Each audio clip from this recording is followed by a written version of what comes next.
A paz, irmãos. Você adquiriu este DVD e você não adquiriu apenas uma mensagem, você adquiriu a mensagem. Há muitos anos atrás, o Senhor Deus me deu essa mensagem que você vai assistir agora, o sonho de José. Preguei esta mensagem num dos maiores eventos do mundo, que é o Congresso dos Gideões Missionários da Última Hora. Só que na época a tecnologia não era tão avançada como hoje. A mensagem foi gravada em VHS e depois de tanto tempo editando ela, se perdeu na qualidade. E quando chegou a tecnologia do DVD, nós não conseguimos recuperar a imagem. E eu falei com Deus, poxa, perdemos uma chance de mostrar para as futuras gerações essa linda e poderosa mensagem chamada O Sonho de José. Ao terminar essa mensagem, debaixo de muita unção e graça, eu gostaria que você navegasse no menu do seu DVD, porque ele é bem interativo. Você navegue nas opções que existem e encontre a opção Extra. Clique na opção Extra e você vai ver aí trechos dessa mensagem que com muita dificuldade conseguimos colocar aqui, que foram trechos da mensagem pregada original lá em Camboriú. Você vai ver, inclusive, um momento muito forte onde o Senhor Jesus levantou uma criança que estava toda com uma aparelhagem por ser paralítica e o Senhor Deus trouxe a sua cura sobre essa vida. Você vai ver momentos de muita efusão e graça nesse grande congresso. Nessa época eu era apenas um jovenzinho, postulando, querendo ser um pregador, e foi esta mensagem que o Senhor usou para abrir as portas do mundo todo. Então vá lá na opção Extra e seja mais abençoado que você já foi agora. Depois de atender o pedido de milhares e milhares de pessoas que ficaram impactadas com essa mensagem, eu senti no coração uma inspiração para poder pregar esta mensagem de novo. Deus habita nessa mensagem. Às vezes eu me pergunto, e as pessoas também me perguntam, se um cantor pode repetir o hino dele, às vezes 2 vezes no próprio culto, e cantar sempre o mesmo hino, por que o pregador não pode também repetir uma mensagem? Foi o reverendo Billy Graham quem disse que a sua melhor mensagem só ficou boa depois que ele pregou ela por 60 vezes. Se Deus habita no louvor, Ele também habita em uma mensagem. A mensagem que você vai ouvir agora é uma mensagem onde o meu Deus, Ele mora dentro dele, Ele habita nessa mensagem. É o sonho de José. Se prepare para chorar, para se emocionar, se prepare para sentir a presença de Deus na sua casa. Já pegue um lenço, convide os seus vizinhos, convide os seus amigos e depois de assistir esta mensagem, indique-a para outras pessoas também. O sonho de José vai revolucionar a sua vida e eu tenho uma frase que o Senhor me deu nessa mensagem que se tornou um grande bordão nesse nosso país. Sonhe e ouse sonhar. Você nunca irá além do seu sonho. Ouse sonhar, você nunca irá além dos sonhos. Ouse viver sonhos que Deus sonhou. Ouse sonhar. Gênesis capítulo de número 37.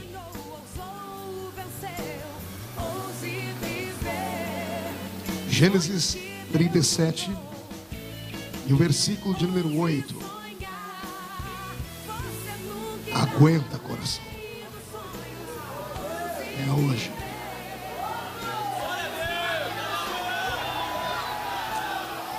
E então lhe disseram os seus irmãos: reinarás com efeito sobre nós, e sobre nós dominarás realmente? E com isso tanto mais o odiavam, por causa dos seus sonhos e das suas palavras. Feche a Bíblia, coloque no banco, na cadeira. Pegue na mão da pessoa mais perfumada do seu lado. Aperte a mão dele ou dela com carinho até eles falarem aleluia. Pentecostal que não faz barulho está com defeito de fabricação. Feche os olhos. Senhor Deus, eu te glorifico, Pai. Eu te exalto.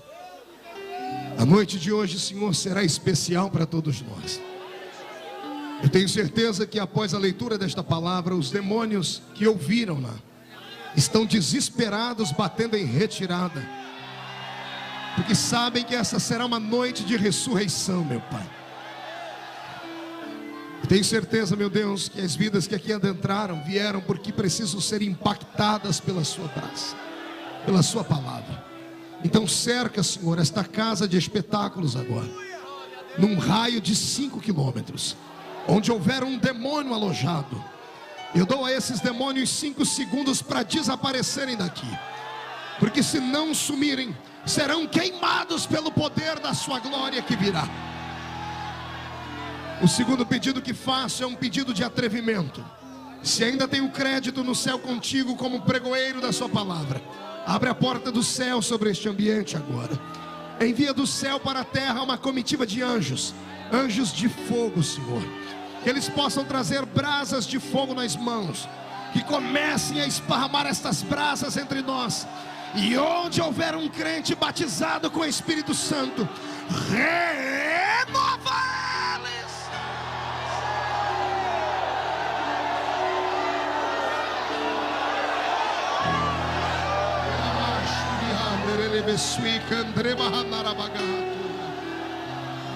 Eu te glorifico, Senhor.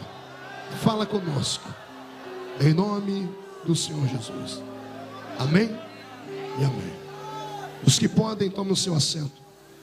Pergunte para o seu irmão como está o coração dele. Diga, tá tudo bem com o coração? As coronárias vão bem? Pergunte se ele trouxe lenço, se ela trouxe lenço. Quem não trouxe lenço, diga para o seu irmão, então prepare a manga da camisa, a ponta da gravata. Nós vamos nos derramar aqui hoje, diante do Senhor Deus. A mensagem que eu vou pregar hoje é uma mensagem forte, é uma mensagem séria, é uma mensagem que ela traz à memória momentos de dor de todos nós. Mas se você suportar comigo aqui o peso e o fardo da dor, no final desta reunião, nós vamos voar na presença de Deus aqui. Há muitos anos atrás eu preguei este sermão no maior congresso pentecostal do Brasil, e ele viajou os quadrantes da terra. Em quase todos os países onde fui, encontrei um brasileiro. Eu já visto que eu já preguei em 53 nações do mundo. Sempre tem alguém que se lembra do efeito da mensagem, do sonho do homem e o projeto missionário. O Senhor Deus trouxe à minha memória este sermão hoje. Diz: filho, o povo que vai te ouvir precisa de uma ressurreição hoje, e eu vou ressuscitar os sonhos deles hoje. Vou fazê-los sair daqui de pé na minha presença. Os príncipes e princesas que deixaram cair a coroa, porque estão andando de cabeça baixa há muito tempo, hoje vai se inclinar pela última vez. Vai se inclinar para pegar a coroa que está caída. Vamos polir esta coroa, vamos tirar todas as fuligens e ferrugens que estão nela, e você vai voltar a colocar sobre a sua cabeça. E quando sair daqui, os demônios que tiverem juízo vão sair da sua frente, e os desajuizados que permanecerem na sua frente transformar-se-ão em tapete, para que você pise sobre eles e encontre o verdadeiro caminho da vitória. Só quem crê faz barulho para que o inferno inteiro saiba que você está. O sonho de José é uma das mensagens mais belas, é uma das mensagens mais recitadas, mais interpretadas de toda a Bíblia Sagrada. A história de um garoto que conseguiu conquistar o coração do seu pai e contraiu também inimigos no seu próprio lar. A história de um garoto que passou pelo vale da sombra da morte, não uma, não duas, mas N vezes, e soube com muita maestria glorificar a Deus nos momentos de maior dificuldade da sua vida. E aprove a Deus glorificar e honrar este rapaz. Este é o caminho do justo.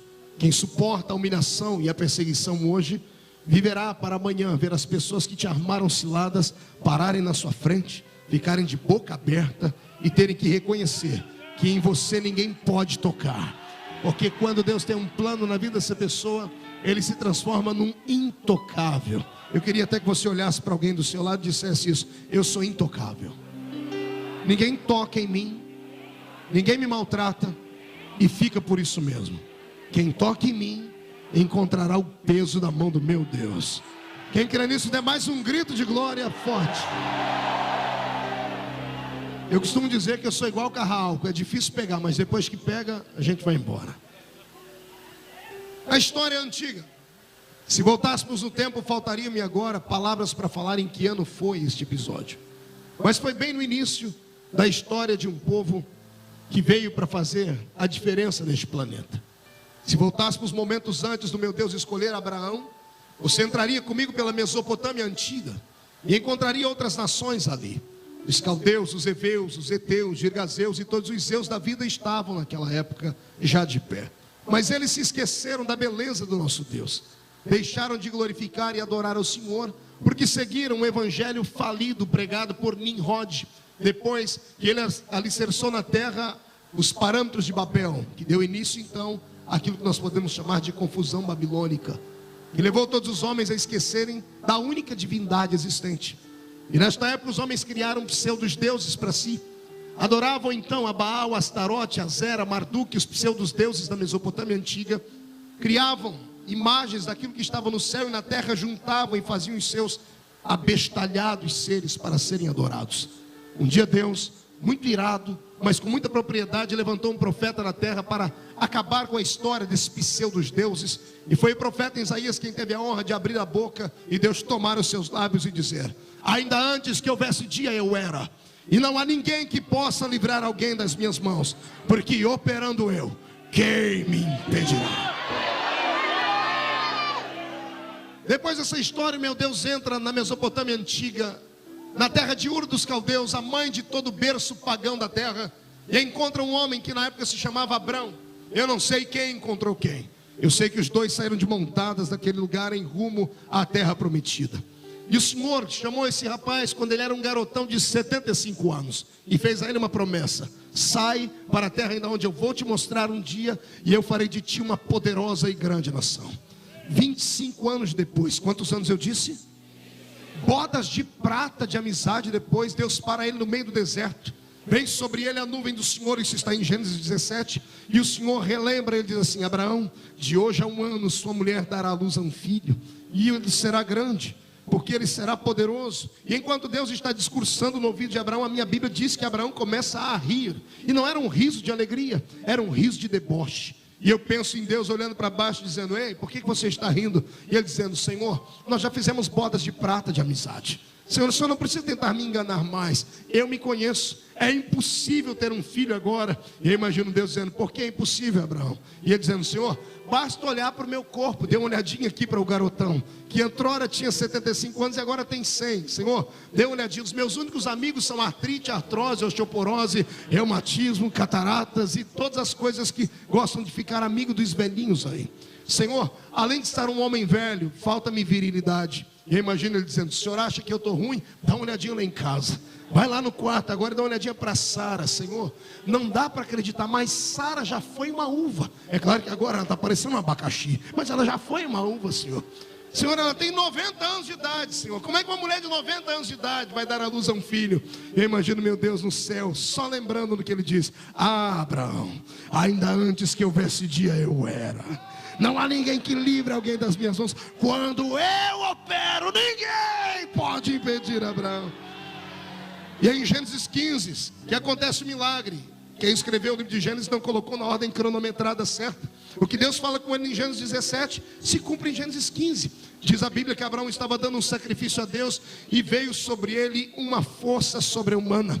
Os olhos dele quase se escureceram e passou um vento.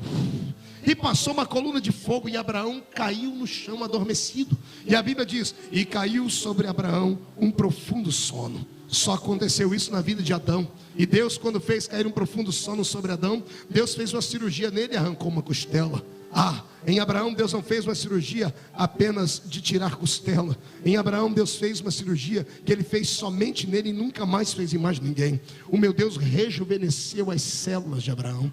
O Senhor mexeu em todos os cromossomos do corpo dele, conseguiu mapear o genoma do corpo dele e colocou ele de pé. Quando ele acorda e vai para casa, o homem que saiu de casa com 100 anos volta para casa com a aparência de quem tem 25. E aí que ele se namora de Sara, e os dois saem de mel de novo para o Egito. Você pode ler isso na Bíblia, você vai encontrar Abraão dizendo: Sara, se alguém perguntar que você é minha, diga que você é minha irmã. E eu pergunto para você, por que isso? Simples, ele ficou com medo das pessoas olharem para Sara e cobiçarem ela. E cá para nós, quem é que ia cobiçar uma mulher de 90 anos? Só se fosse um museu, só se fosse um asilo. Quem gosta de velho, essas coisas aí. Mas naquele dia Deus fez cair um milagre sobre eles. O meu Deus é assim, quando ele promete, passam os céus e a terra, mas as suas palavras não podem passar. Alguém aqui tem uma promessa de Deus na vida? Levante uma mão. Quem tem mais de uma promessa, levante as duas mãos e dê um grito sonoro de glória. Você veio ao lugar certo hoje então. Pois bem, dessa família toda veio o nosso irmão Isaac, que foi o segundo patriarca. De Isaac veio Jacó. E Jacó implantou um sistema que os crentes pentecostais adotaram. Jacó não criou família. Jacó criou tribo. Todo crente pentecostal tem uma renca de filhos. Eu mesmo tenho 3. E um menininho que Jesus levou para o céu. E Jacó agora tem 12 filhos. E desses 12 filhos tem um que lhe é muito peculiar. O seu nome era José. Respire fundo e diga para o seu irmão: José. Não. Faz uma voz mais doce. José. Hoje você vai aprender a chorar com romance verdadeiro. Melhor do que novela das 8. Vem comigo. José era o filho do coração de Jacó. Ele era especial. E gravando a história, entrei pela psicologia infantil e tentei entender por que é que José era especial para o pai. Se o pai tinha 12 filhos, e todos nós sabemos que nenhum pai ama um filho mais do que o outro, por que é que José tinha atenção especial do seu pai? A Bíblia diz que Jacó fez para ele uma túnica colorida. Gravando a história original, é uma túnica de 7 cores. Eu precisaria aqui de 5, 6 horas para falar das cores e o significado dessas túnicas. Por que será que Jacó fez para ele e não para os demais? Simples. Eu descobri que José, dos 12 filhos, era o único que se identificava com o pai por dentro. Os outros podiam ser parecidos com o pai por fora, mas esse era parecido com o pai por dentro. Existem filhos que surpreendem os seus pais. Existem filhos que conseguem cativar a atenção dos seus pais. Eu mesmo tenho 3 filhas, amo as 3 de igual forma. Daria minha vida pelas 3, morreria por elas, faria qualquer coisa por elas. Mas das 3 eu tenho uma pequenininha que ela é especialzinha. Um dia desse eu cheguei em casa de viagem, cansado, coloquei as malas no chão. Ela vem correndo, ela é toda carinhosa, abraçou a minha perna, se jogou no chão e falou: papai, olha o que eu aprendi. Começou a engatinhar, olhou para cima com aquele olho de jabuticaba desse tamanho e fez assim: miau, miau. Eu disse: que isso, Camille? Eu disse: papai, sou seu gatinho agora. Eu não me aguentei. Catei Camille, botei no meu braço. E agora toda vez que eu fico bravo, ela se joga no chão, bota os joelhinhos e começa a miau, miau. Ela é esperta, ela é inteligente. Eu amo as 3, mas essa é diferente. Assim o meu Deus no céu tem também filhos especiais. Deus não faz acepção de homens e mulheres para salvar.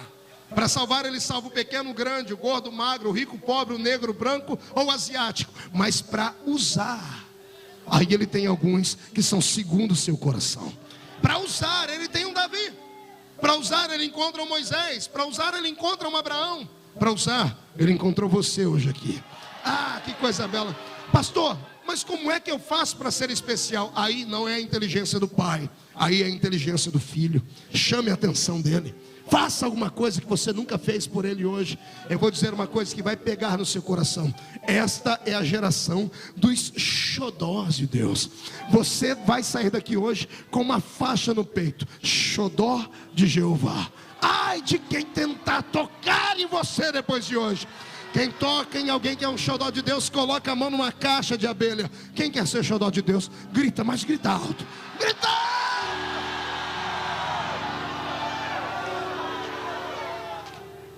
Sabe por que José era o xodó de Jacó? Porque o pai dele era um sonhador.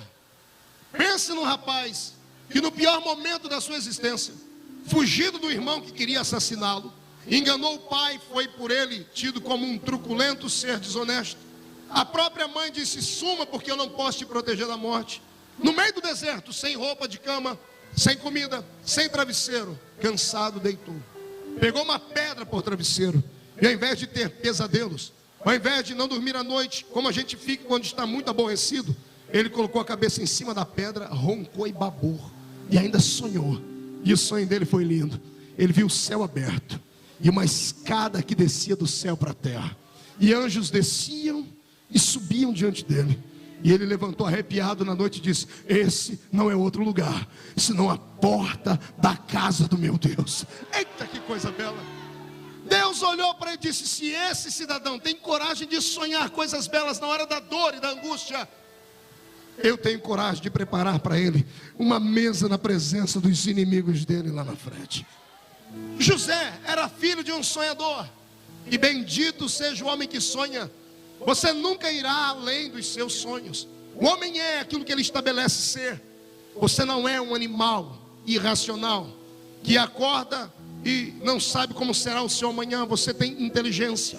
Você tem neurônios dentro do seu cérebro. É claro que algumas pessoas entre nós só têm 2 neurônios, o Tico e o Teco. Mas mesmo assim ainda tem os neurônios. É claro que algumas pessoas insistem em pintar o cabelo de louro, mas isso também não faz mal.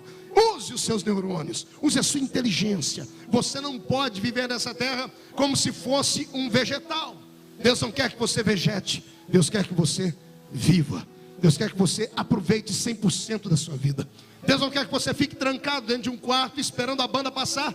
Deus não quer que você fique na frente do espelho com um lenço nos seus olhos, limpando as lágrimas, dizendo assim: ah, como eu sou um coitadinho, eu sou o verme do carrapato. Porque enquanto você fizer isso, você dará cartuchos na mão do diabo para ele lhe acusar. Agora, se você se levantar hoje, olhar para si mesmo e gostar daquilo que vê, quem é que pode com uma pessoa que quer viver? Me diga. Quem é que pode com uma pessoa que deseja viver intensamente? Quem é que pode viver melhor nessa terra do que um crente em Jesus Cristo? Ninguém.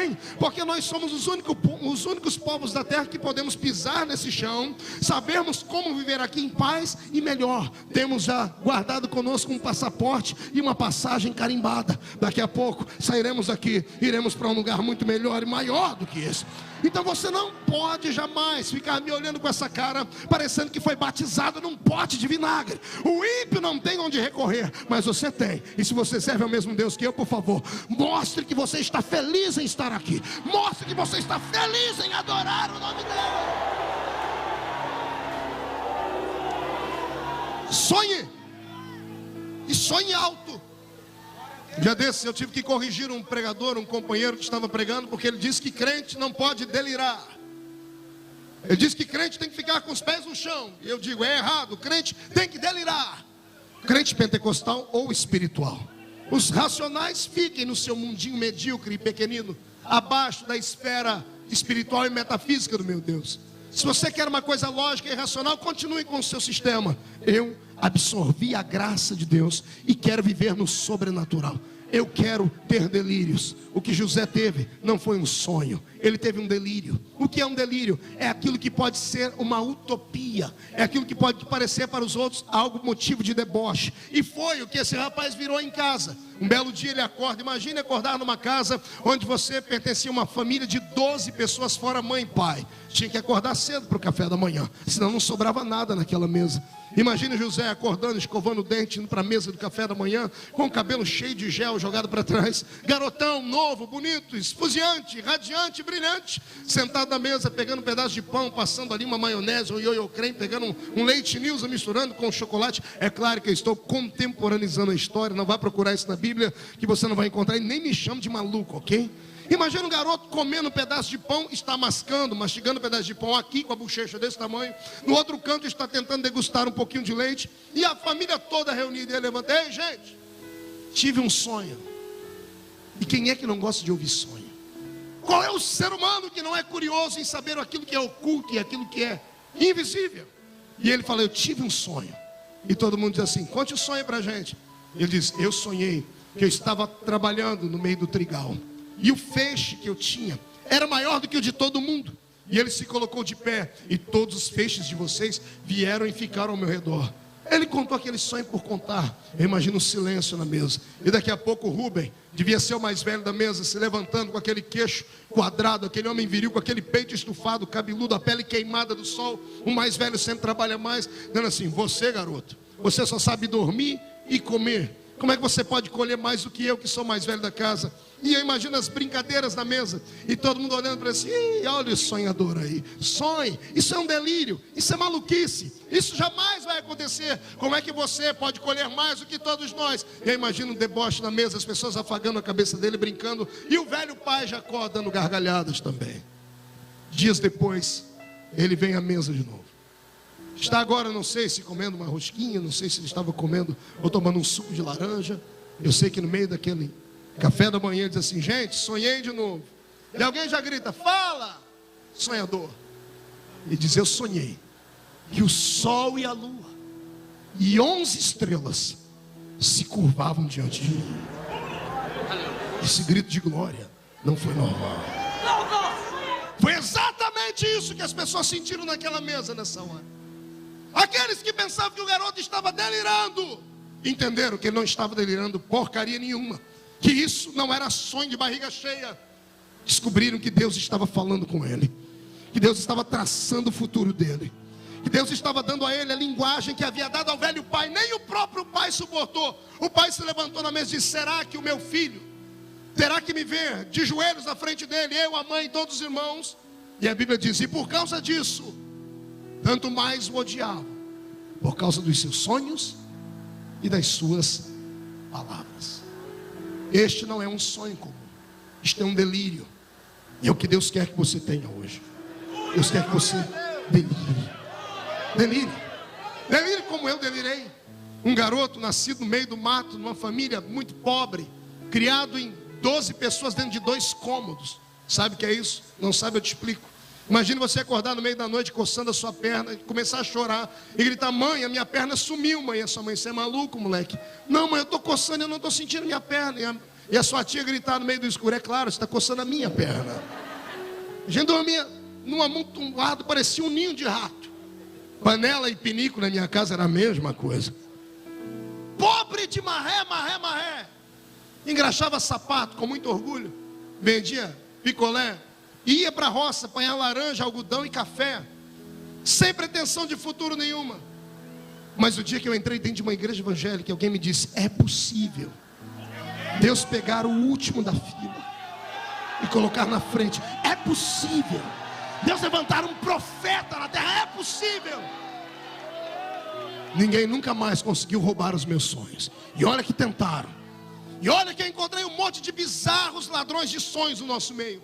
E olha que eu encontrei um monte de gente irracional demais, que só sabe falar a linguagem da terra, que tinham medo que eu me frustrasse no amanhã. Ei, amigo, não tenha medo de frustrar-se. É melhor você sonhar e não ver o seu sonho acontecer, do que você não sonhar e passar a vida inteira como se fosse alguém que veio para esta vida por vir, por obra do acaso. Eu não nasci por obra do acaso. Você não nasceu por obra do acaso. Você não está aqui porque o método contraceptivo da sua mãe e do seu pai fracassaram. Você não está aqui porque você nasceu de um aborto que não deu certo. Mentira. Você está aqui porque um poder invisível no céu queria que você estivesse, determinou a sua estada aqui, e o meu Deus vai te honrar. Você pode acreditar nisso? Então dê mais um grito de glória para esse lugar tremendo.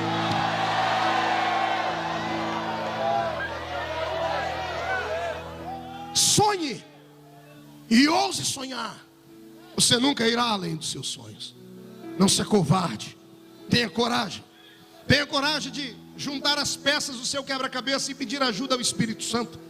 Tenha coragem de escrever histórias, cartas para Deus. Deixa as pessoas te chamarem de maluco. Deixa as pessoas te chamarem de ignorante, de idiota. Deixa te chamarem de fanático. Amanhã eles vão ter que assistir de pé o que o meu Deus vai fazer na sua história. Posso ouvir mais um grito de glória a Deus aí?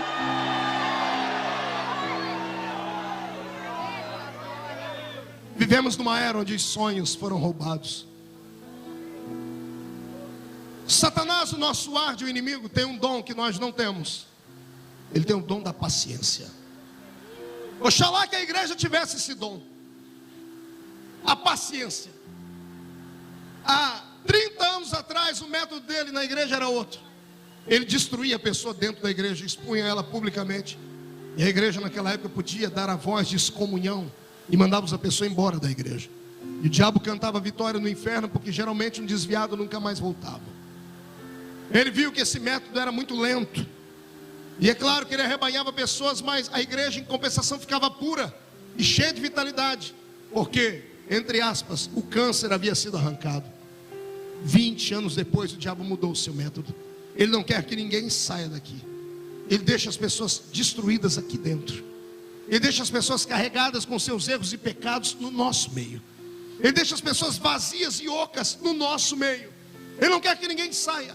Os cristãos agora são donos dos seus próprios narizes e perderam então a fé colossal no nosso Deus.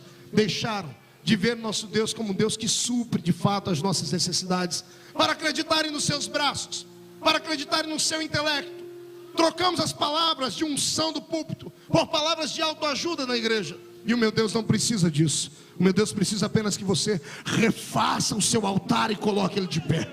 E se fizer isso, o fogo vai descer sobre o seu altar mais uma vez. E você voltará a ser uma pessoa especial, bela e cheia da unção de Cristo Jesus. O diabo rouba os sonhos. De que forma, pastor? Usando gente que perdeu os seus sonhos. Usando gente que está no nosso meio, e que viu a vida dele passar em branco. E a pessoa morre de medo de ver o meu Deus te colocar de pé. E essas pessoas que eu chamo de coveiros espirituais estão no nosso caminho. Essas pessoas estão do nosso lado. Essas pessoas estão na mesa do café da manhã com a gente. Vencer o diabo não é difícil. Basta você dar uma rajada de línguas estranhas na cara dele. Basta você viver uma vida de regrada e santidade. Ele é obrigado a recuar. O diabo não é o pior inimigo que temos. Os piores inimigos são aqueles que nós não sabemos que são. São aqueles que estão no nosso meio. São as pessoas que nos abraçam, nos dão tapinhas às costas, que cravam as suas unhas nas nossas costas com um chamado de abraço de tamanduá. Pessoas que sorriem para nós e que apenas nos ovacionam. Pessoas que só falam coisas boas de nós. Ei, o verdadeiro amigo não fala só coisas boas para nós. Freud escreveu assim: todo homem consegue rebater uma crítica, todo homem consegue se defender de uma crítica, mas nenhum homem consegue se defender de um elogio. O elogio, ele acaba corroendo e destruindo o ser humano. E é isso que as nossas igrejas estão cheias, de homens que só sabem bajular o povo por causa do seu dízimo, bajular o povo por causa do status, bajular o povo por causa dos artistas que temos. E o meu Deus nunca precisou de nada disso. O meu Deus não bajula. Ele fala a verdade quando tem que ser falada. Ele traz à existência a unção da sua graça. O diabo destruiu a nossa fé. Tem pessoas aqui dentro que tem o estereótipo de cristão, mas só Deus sabe como está a sua vida aqui. Quando você olhar para um cristão que se diz ser fervoroso, e você ver ele quieto demais num culto, comece a orar por ele. Tem alguma coisa acontecendo. Algumas pessoas não conseguem se desvencilhar da igreja porque se acostumaram com o ambiente da igreja, mas a sua alma não está mais aqui. Foram violados na alma, foram vilipendiados no coração. Há alguns anos atrás eu preguei lá no estado do Paraná, e em um culto muito abençoado, domingo de manhã, uma unção de Deus tremenda. Ao terminar a reunião, uma mulher se aproximou de mim, trouxe sua filha, que na época tinha 15 anos, e disse para mim: pastor, olhe para a minha filha, porque essa moça está me dando trabalho, ela vem para a igreja, olha como está a situação dela. E a mãe deu um toque para que eu olhasse para os braços da menina, e havia sinais de corte nos pulsos dela. Ela havia tentado se matar, e ela era evangélica. Eu pedi para que a mãe se afastasse, sentei do lado da garota, comecei a falar com ela, usei todos os argumentos humanos possíveis. E quando eu estava terminando de falar com aquela garota, eu nunca vi tanto ódio em uma pessoa só. Os olhos dela estavam trincados, ela rangia os dentes, ela apertava os seus pulsos como se fosse esmurrar alguém. E em certo momento ela soltou um palavrão, e eu fiquei extremamente assustado. Me levantei para fazer uma oração e despedi-la, porque eu não estava ajudando, eu estava fazendo com que ela ficasse mais irada ainda. E quando eu fui dispensá-la com um abraço, o Espírito Santo disse: ei, não entregue os pontos, eu vou fazer um milagre aqui. E eu falei: como, senhor? Tá difícil, a barreira é grande. O senhor disse para mim: fale que você vai liberar ela para ela ir embora, porque a mãe está esperando lá, mas antes ela tem que sonhar com você. E eu falei isso para a garota, ela disse: o senhor quer que eu faça o quê? Eu faço qualquer coisa para ir embora daqui.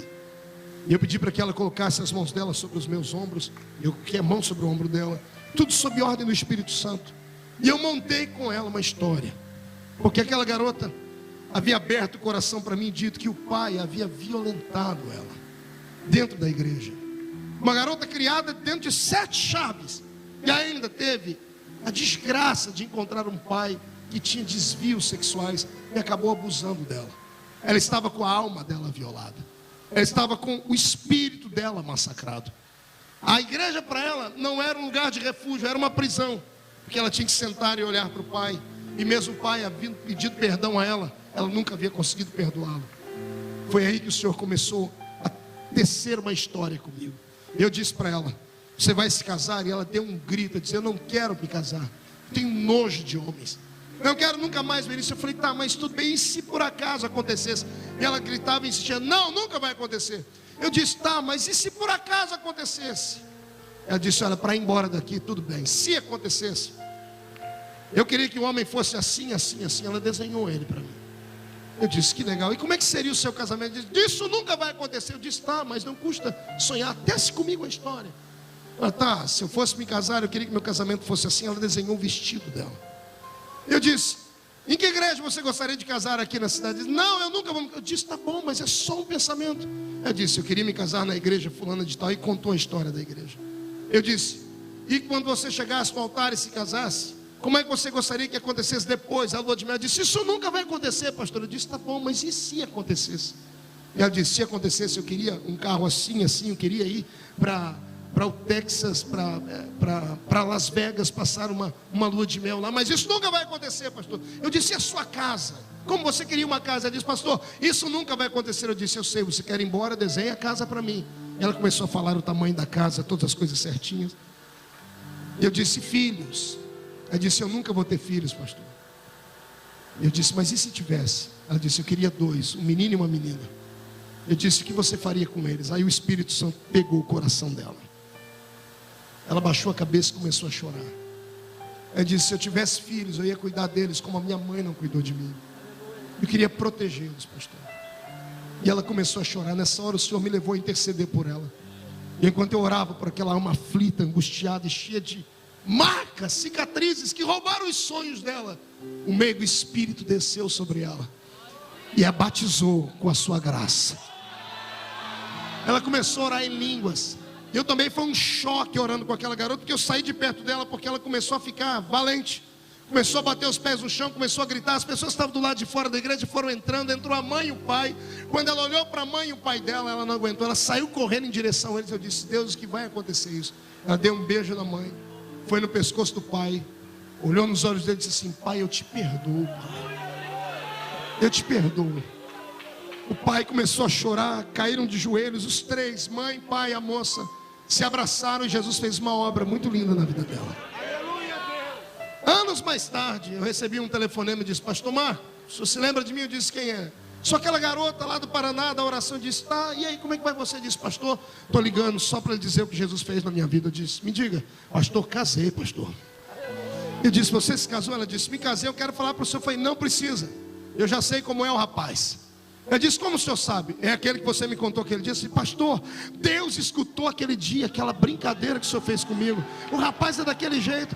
Ela falou, pastor, eu fui passar a lua de mel. Eu disse, lá em Las Vegas. Eu disse, lá em Las Vegas. O carro foi assim, pastor, nós ganhamos uma casa de presente de um padrinho. A casa é exatamente daquele jeito. E ela disse, pastor, obrigado por me ajudar a sonhar. Naquele dia eu desliguei o telefone e eu disse, é possível acontecer milagres. É possível, meu Deus, transformar aquilo que é desgraça numa história nova de possibilidades de fé. Mas sozinho você não vai dar conta. Deus te trouxe hoje aqui para renovar os seus sonhos. Não me interessa o que aconteceu. Entenda que na sua vida o que não acontece amando de Deus, acontece debaixo da permissão dele. Todas as coisas que se transformaram em desgraça na sua vida, em lutas, em obstáculos, o meu Deus não tinha te deixado vazio e sozinho, não. Ele permitiu aquilo porque ele sabia que você daria conta de superar, de vencer. A minha Bíblia diz que o meu Deus não dá uma luta maior do que aquela que você pode passar. Se você já passou por ela e está vivo, respire fundo, jogue Satanás para trás, agarre as promessas de Deus, porque o meu Deus vai transformar a sua vida num palco de glória novamente. Quem pode voltar a sonhar? Agora eu não quero que você grite, não quero que você só jogue a mão para cima, não. Eu quero que você dê um salto para cima neste lugar, para voltar a sonhar. Sente de novo.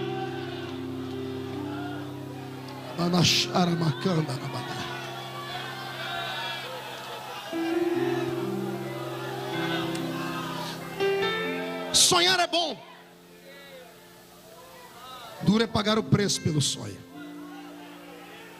Vem comigo, José.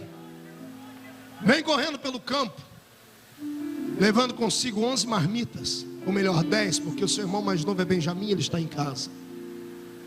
Vem levando 10 marmitas para os seus irmãos trabalhando no meio do mato. Vem cantarolando. Quem sabe cantando a música da Chapeuzinho Vermelho? Pela estrada fora eu vou bem sozinho, levar as marmitas para os meus irmãozinhos. Chegue perto dos seus irmãos agora e veja eles com um sorriso malicioso no rosto e dizendo, José, temos um presente para você hoje. E você com alma pura e branda dizer a eles, eu quero o presente. Eles falando para você, fecha os olhos, nós vamos te conduzir até o presente. E você de olhos fechados, tendo 5 irmãos à esquerda, 5 irmãos à direita, te levando para perto do seu grandioso presente. E ele dizendo: está frio, José, está frio, está esquentando. Está chegando perto, José. E a ansiedade dizendo assim: gente, vocês se lembraram de mim, obrigado. E de repente ele diz: pode parar, José. O presente está na sua frente. A gente conta até 3, no 3 você abre os olhos para receber. 1, está pronto, José? Estou. 2, tudo pronto, José? Sim. E antes do 3, 20 mãos, 10 pares de mãos encostam nas suas costas e diz: 3. E quando ele abre os olhos, tem uma cisterna na frente dele. E ele caiu dentro da cisterna. Eu estudei sobre as cisternas do mundo antigo. 7 metros de profundidade, cheia de lodo, casa de aranhas e baratas sanguessugas e toda sorte de bicho pestilento, peçonhento, casa de escorpiões. E lá está o garoto dentro daquele lugar. Sabe Deus como ele caiu ali? E a única coisa que ele escuta é o grito de risadas debochadas em cima. E ele olha para o céu e o que ele vê? Apenas a abertura da cisterna. E lá em cima um céu azul, iluminado por um sol que não consegue chegar perto dele. E aqui de baixo ele está gritando, não sei se machucado, se arranhado, se com as pernas quebradas. Ele está gritando: gente, brincadeira sem graça, me tirem daqui. Lá de cima alguém diz: ô sonhador, sonhe. Você não ia ser grande, maior do que nós? Olha onde você está agora, bem abaixo de nós. Quer ver o seu sonho concretizado, crente? Se prepare para ser humilhado. Se prepare para ser jogado abaixo de todos. Ninguém será aceito sem antes ser rejeitado. Eu falei isso ontem na cruzada. Se Deus tem algo grande na sua vida, se prepare para virar um saco de pancadas de pessoas insensíveis, que serão de alguma forma um instrumento de Deus para te moldar. O sofrimento é uma escola. É a escola que Deus escolheu para te graduar. E Deus quer ver se você tem hombridade e caráter de passar por essa escola sem pestanejar, sem debochar dele. E por favor, se está dentro da cisterna, não murmure. Contudo, você ainda está vivo. E o que importa é viver. E o que importa é saber que você ainda pode fazer isso, ó. Nada como um amanhã, nada como um dia após o outro. Nada como o nosso Deus trabalhando na eternidade, criando novas histórias, escrevendo novos projetos. E você continua sendo o protagonista da história dele. Deixe-se levantar os inimigos, deixe-se levantar as pessoas que vão te ver jogada no chão agora. Não tente entender os planos de Deus, apenas aceite os planos de Deus como eles são. E eu te encontro do outro lado do Mar Vermelho. Eu te encontro do outro lado para a gente cantar o hino da vitória.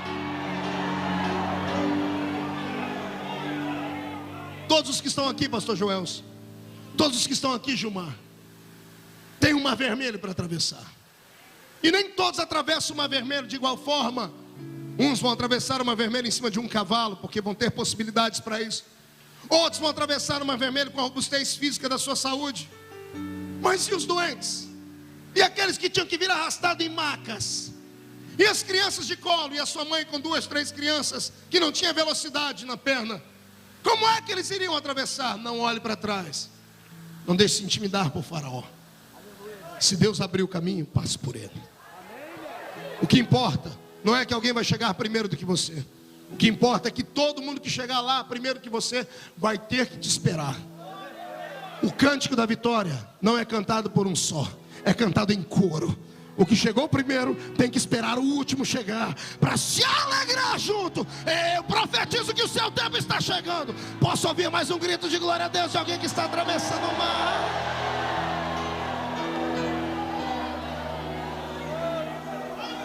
Pastor, o que eu faço? Exercita a sua fé dentro da cisterna. Olhe para cima e invoca. Invoca o Deus de Abraão. Invoca o Deus de Isaac. Invoque o Deus do seu pai Jacó. Eu posso ouvir o eco do garoto gritando dentro da cisterna: Deus de Abraão, Deus de Isaac e de Jacó. E lá do céu, meu Deus respondendo assim: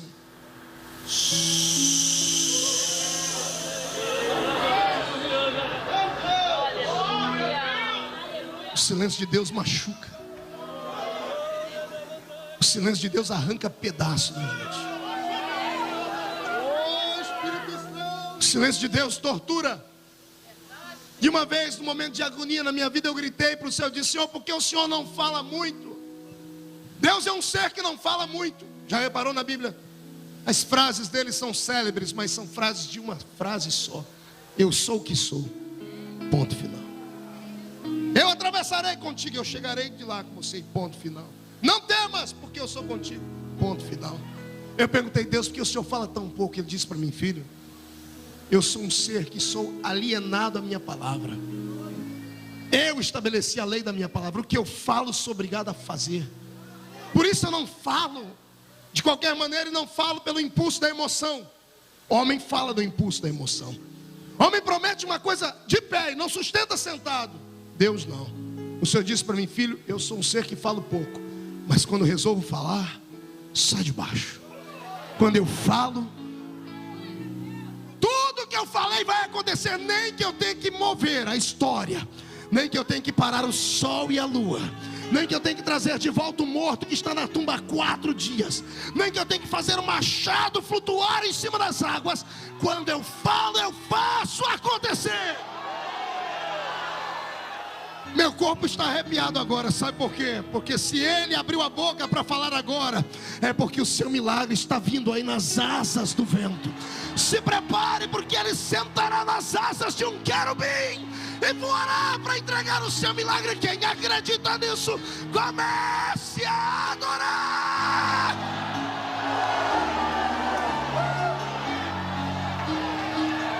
Sonhe. Ouse sonhar. Você nunca irá além dos seus sonhos. Horas mais tarde, uma corda desce a cova, a cisterna, e o garoto sobe por aquela corda, é puxado pelos seus irmãos. E ao chegar lá em cima, eu imagino ele empurrando os irmãos, dizendo: que brincadeira mais besta. Eu pensei que vocês iam me deixar ali para sempre. Eu sabia que vocês estavam só brincando comigo. E enquanto ele está dialogando com os irmãos, ele escuta o tilintar de moedas caindo nas mãos de alguém. E quando ele olha, eles veem os seus irmãos negociando com os escravoeiros do deserto, os homens que compravam almas e vendiam para senhores feudais. E quando José vê aquilo, um dos seus irmãos que está recebendo dinheiro aponta e diz assim: o escravo é aquele ali. Quando ele aponta o dedo, todos os irmãos olham para trás. Eu imagino José olhando para trás também, só que não tinha ninguém mais atrás dele. E quando ele olha, todos estão apontando para ele. Vem um homem maligno com uma algema que prende os seus braços, prende os seus pés. 4 correntes, uma em cada mão, uma em cada pé, ligadas a um elo de uma corrente que vai até a couraça de um cavalo. E eles começam a arrastar o garoto para longe da visão dos seus irmãos. E vai José sendo arrastado. E a pergunta que não quer calar é essa: por quê? Por quê? É a pergunta que atormenta a vida do crente. Por quê? Porque Deus te abandona, porque Deus te deixa sozinho, porque o filho está com câncer, porque o emprego foi embora, porque as pessoas te abandonaram, porque tudo na sua vida dá errado e na vida de todo mundo dá certo. Por quê? Por quê? E a silhueta dos irmãos vão ficando para trás. E ele começa a gritar: Rubem, Judá, ei, parem com isso, essa brincadeira já foi longe demais. E eles estão debochando, rindo, indo embora. E ele agora no desespero faz como qualquer filho faz: grita o pai e a mãe. E o pai e a mãe não estão ali para ouvir. Tem dias na vida da gente que não tem pai, nem mãe, nem irmãos, nem ninguém para nos ouvir.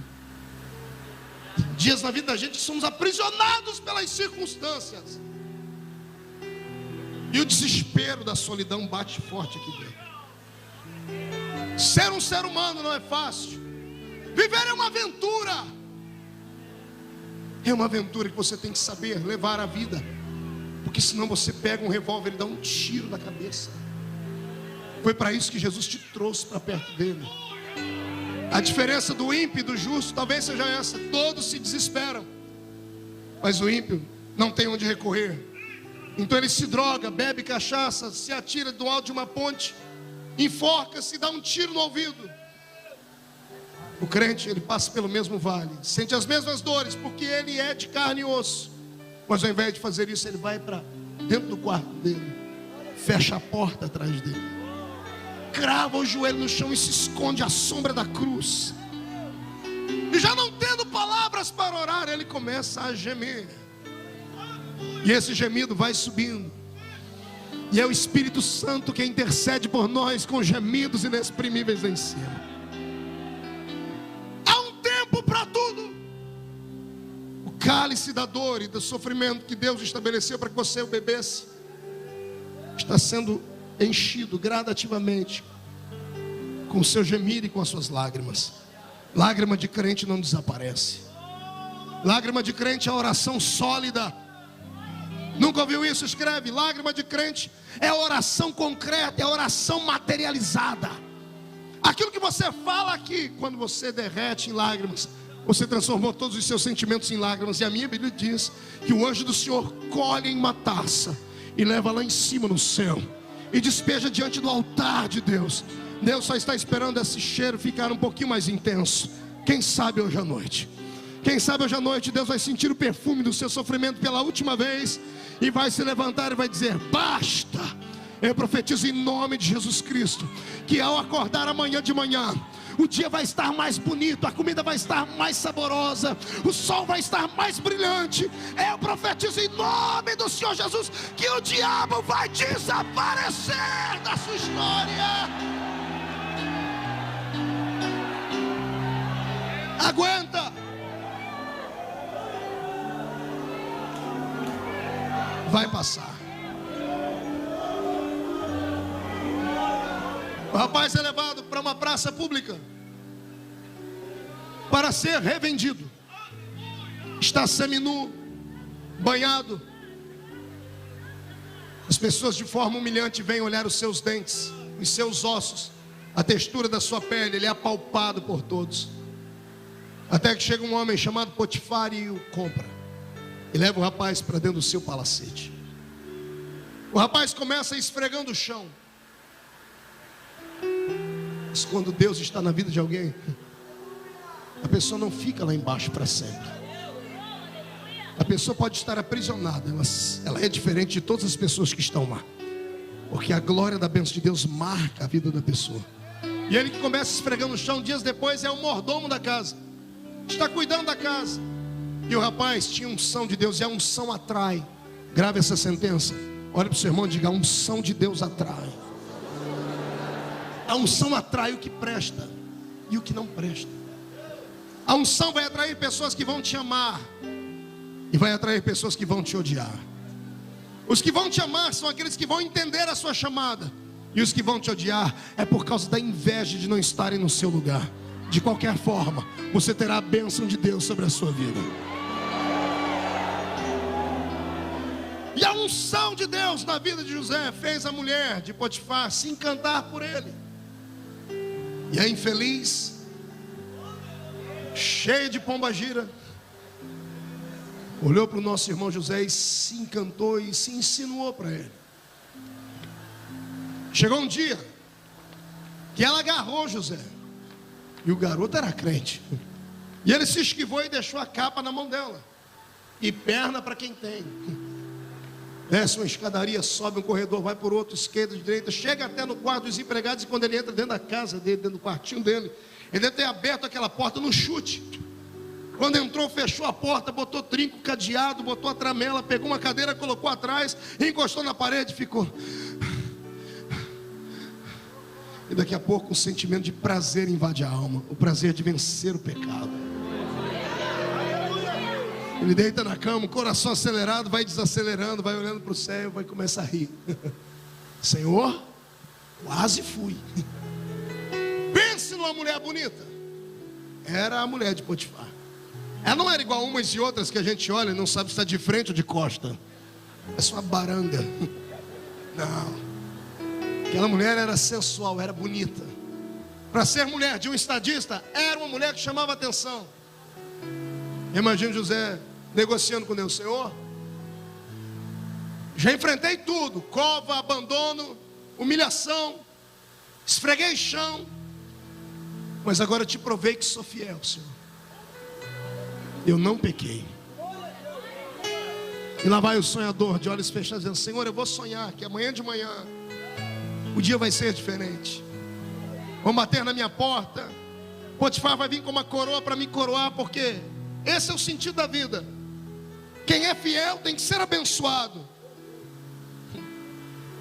E dorme o rapaz o sono da inocência. De repente a porta começa a bater, e ele olha pelo olho mágico e vê Potifar, a mulher, os soldados. E eu imagino ele olhando para o céu dizendo: Senhor, já chegou meu milagre, minha bênção. Se ajeitando, vai para o espelho, arruma o cabelo. Quando ele abre a porta para receber o senhor Potifar, a mulher olha para ele e diz para o seu marido: foi ele. Ele tentou me violentar. Ele tentou contra a minha honra. José tentando se explicar, e antes que ele se explique, a mão de Potifar deve ter descido sobre o seu rosto. Caído no chão, ele tenta olhar para os seus algozes e tentar se explicar. Era tarde demais. Soldados prendendo seus pés, as suas mãos, sendo chutado e esbofeteado. E por dentro a pergunta que não cala: por quê? Por que o crente é caluniado? Eu não conheço um ministério que não seja caluniado. Eu não conheço um homem de Deus, uma mulher de Deus, que não traga a marca da calúnia sobre as suas costas. E a pessoa que calunia deveria pensar 2 vezes antes de fazer isso, porque a calúnia dói os ossos. Você não tem como se livrar dela. Um francês escreveu: é como se você pegasse um saco de penas e atirasse do alto de uma montanha, e dias depois tentasse reagrupar as penas. Impossível. Sempre vai ter uma voando. Só quem já foi caluniado sabe a dor da calúnia. E o Senhor está me dizendo aqui que eu estou pregando para um grupo de caluniados. Foi para isso que Deus te trouxe aqui, para te dar força e dizer para você que aguente firme. A verdade sempre é verdade.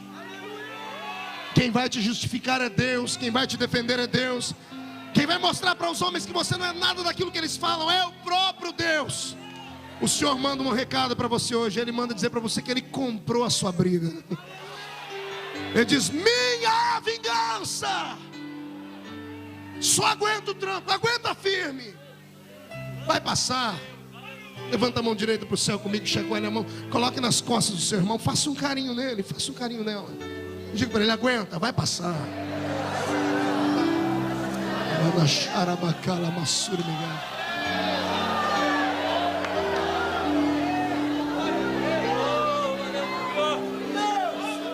Um pastor em São Paulo foi caluniado, mas com aquelas calúnias cabeludas que destrói a vida de qualquer um. E nós vivemos num país cuja lei protege o caluniador e não o caluniado. É o caluniador que tem que provar que é uma mentira o que as pessoas estão dizendo. Há uma impunidade nessa área.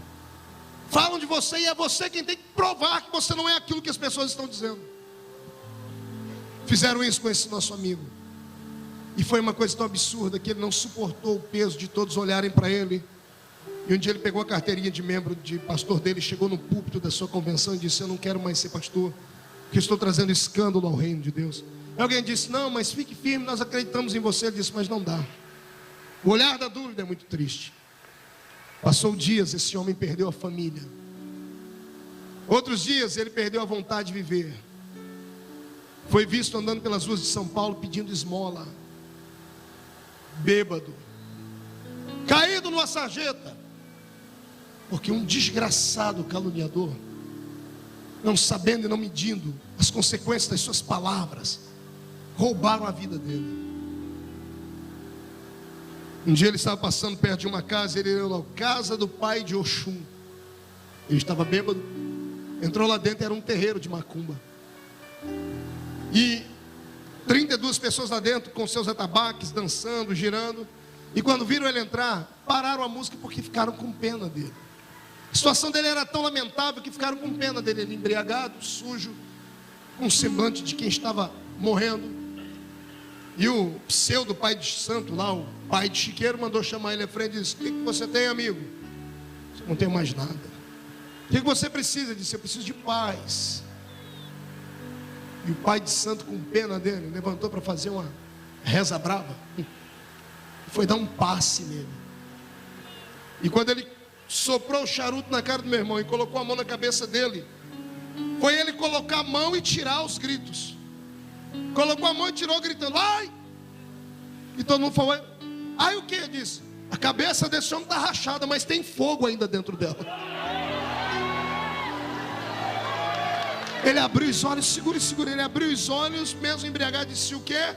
O homem disse: sai para lá, você me enganou. Ele disse: enganei porque você tem fogo na sua cabeça ainda.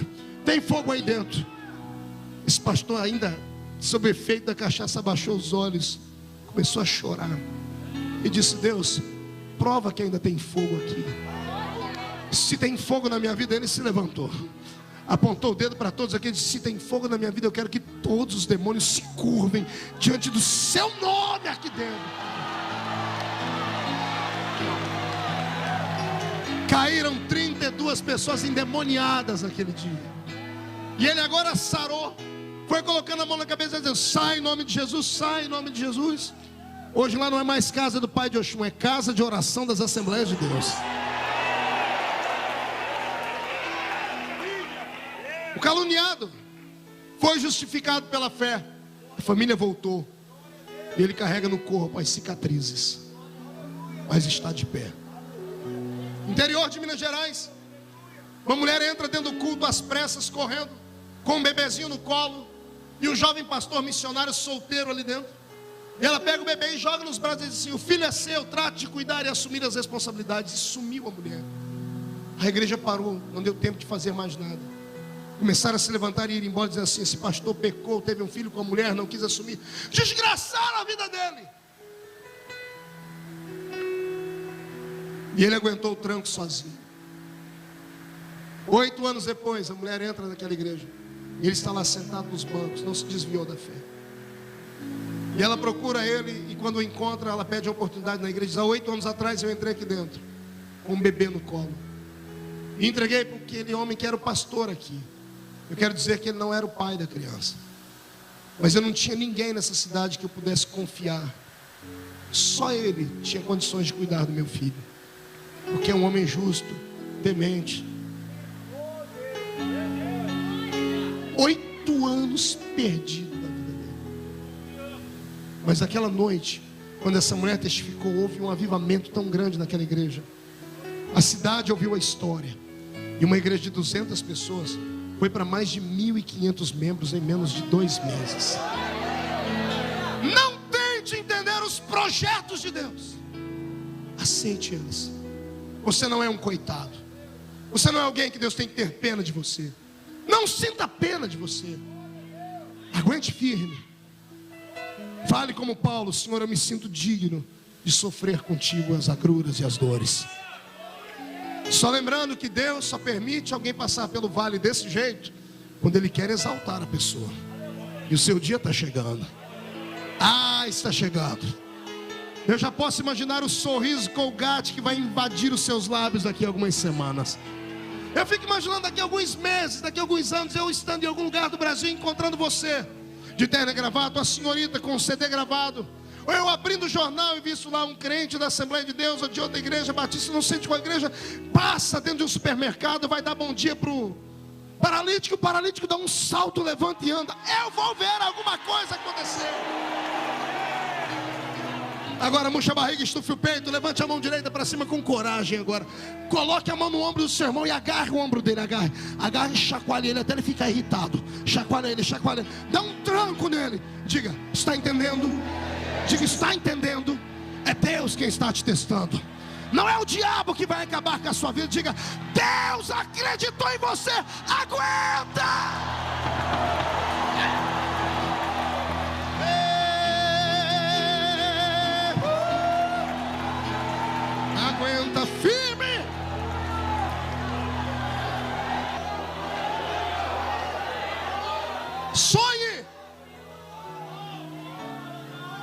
sonhar, você nunca irá além dos seus sonhos. Lá vai José para dentro de uma prisão. Uma coisa é você ir para a prisão porque roubou um carro, foi pego com drogas. Outra coisa é você chegar dentro de um presídio debaixo da acusação de assédio sexual.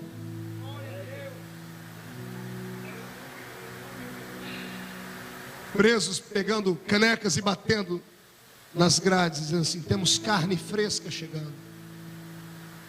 O carcereiro já havia avisado: olha, está vindo um homem aí que abusou da mulher do seu senhor. Você já viu um preso entrar na cadeia debaixo desse crime? Eu já. Ele entra e enquanto está sobre o olho do policial, os olhos do policial, ele encontra o canto da parede, encosta e vai até o chão e se agarra com seus joelhos e grita pela mãe e pelo pai. Veja José indo para o canto da parede. Eu e você sabemos que ele não devia. Ele está no canto da parede, abandonado, chorando. Não dá para chamar pela mãe e pelo pai. Mas e pelo Deus de Abraão? Deus de Abraão, de Isaac, do meu pai Jacó. E lá do céu a resposta: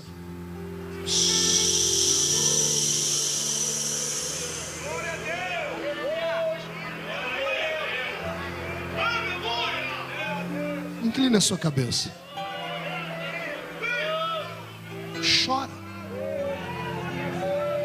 Rasga o peito. Põe para fora a dor.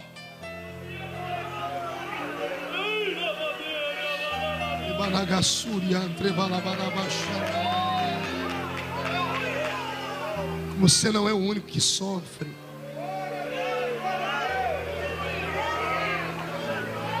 Você não é o único que sente dores. O universo não gira em torno do seu umbigo. Você tem que acreditar que Deus está no controle da sua vida. Você tem que acreditar que se você não sair daqui hoje crendo que Deus está no controle da sua vida, os projetos dele nunca vão acontecer na sua história.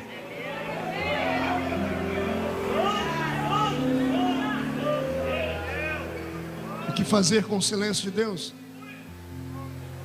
Houve uma madrugada na minha vida e na vida da minha esposa que está ali, que nós gritamos demais. Alguns já conhecem a história. Ontem eu até falei alguma coisa sobre isso.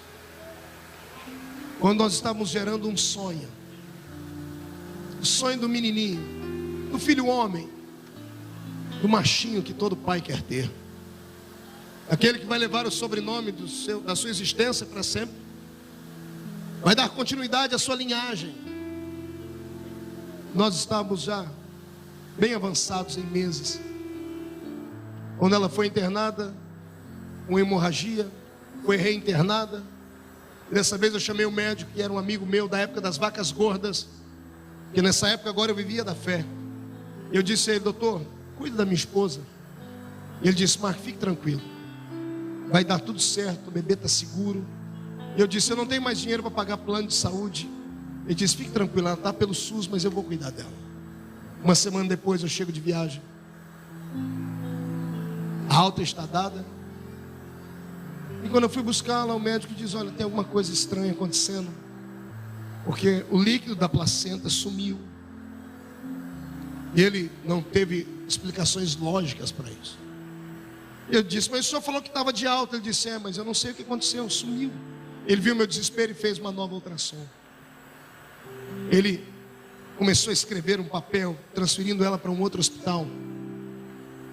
E eu desesperei agora, no Hospital das Clínicas em Ribeirão Preto. E a gente sem carro na época, não tinha condições de ir para lá. Foi uma luta muito grande. Eu me lembro que quando chegamos até o hospital, às 7 da noite, ela foi atendida às 2 da manhã quase. Quando entrou lá dentro da sala, aquele médico, não era um médico, era um açougueiro, não atendeu ela em 5 minutos. Saiu no corredor me chamando, quem é o senhor? Feliciano. E eu cheguei, pois não, senhor. Disse, olha, não há o que fazer mais, o bebê está morto.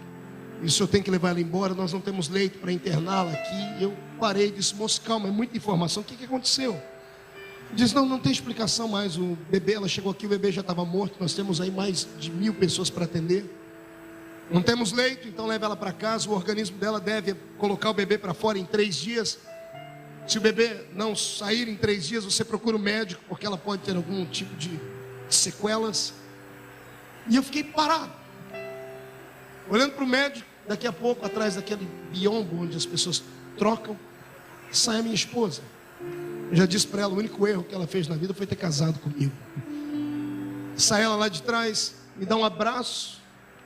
E eu lembro até hoje, pergunta dela aqui nesse ouvido: por quê? Onde eu errei? O diabo acusa. E veio à mente dela, será que é porque você viaja muito, eu fico sozinho, e eu fico pedindo a Deus que eu quero você mais próximo de mim? E nessa hora você quer ter um argumento, você quer ter uma explicação lógica, e você não tem. Aí você faz aquilo que todo pastor faz, sai pela tangente e diz a frase que ninguém quer ouvir: Deus sabe todas as coisas. Eu sei que Deus sabe. Por que não se explica? Eu queria saber, mas a gente não sabe. E Deus naquele dia se calou. Coloquei ela dentro do carro, estávamos voltando para casa, ela e a minha sogra. Eu lembro como se fosse hoje, eu tentando brincar com ela, conversar. Falei para ela que nós íamos ter outros filhos, e ela abraçada com a barriga, chorando. Deu um grito. Pegou a minha mão do volante, colocou na barriga dela e disse: você é o pastor aqui. Você ora e Jesus levanta paralítico, tem milagre nas suas fitas. Ore para o seu bebê ressuscitar. Você pensa que eu não orei? Coloquei as mãos na barriga dela e invoquei com toda a autoridade do mundo. Usei os argumentos que eu conhecia, a teologia que eu conhecia. Usei os cultos que eu havia pregado, as vidas que haviam sido salvas. Usei tudo que você imaginar de argumento. E sabe como ele me respondeu?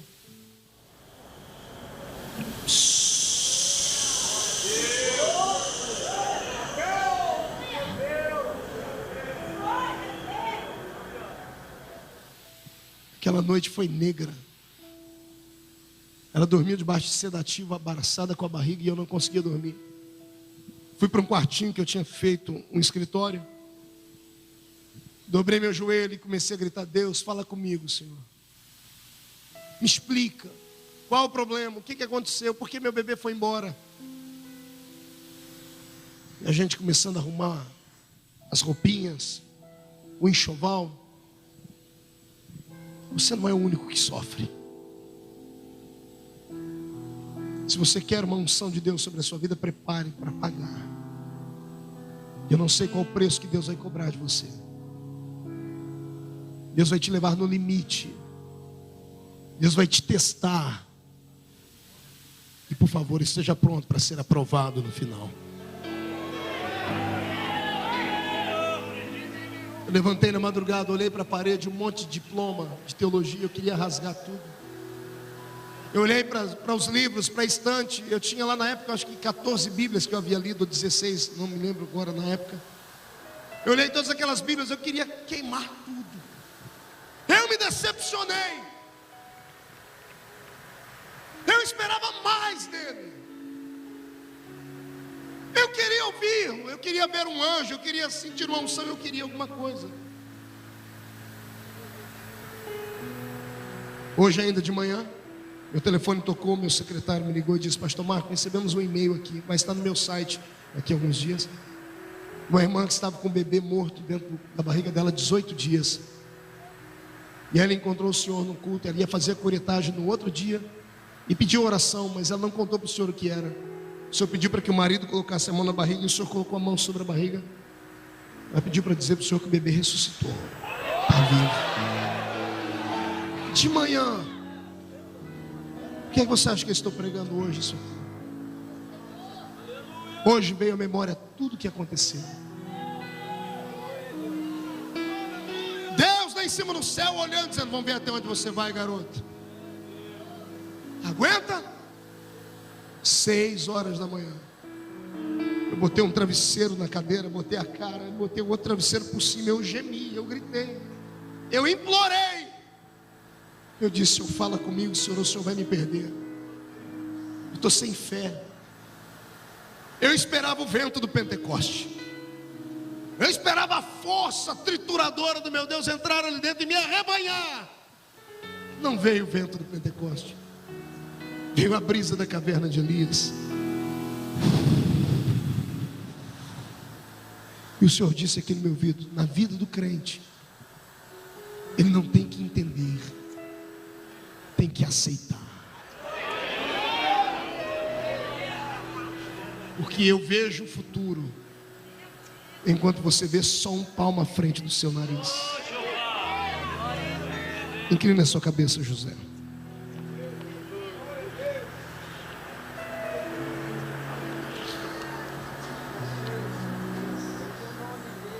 Que foi que morreu na sua vida, amado?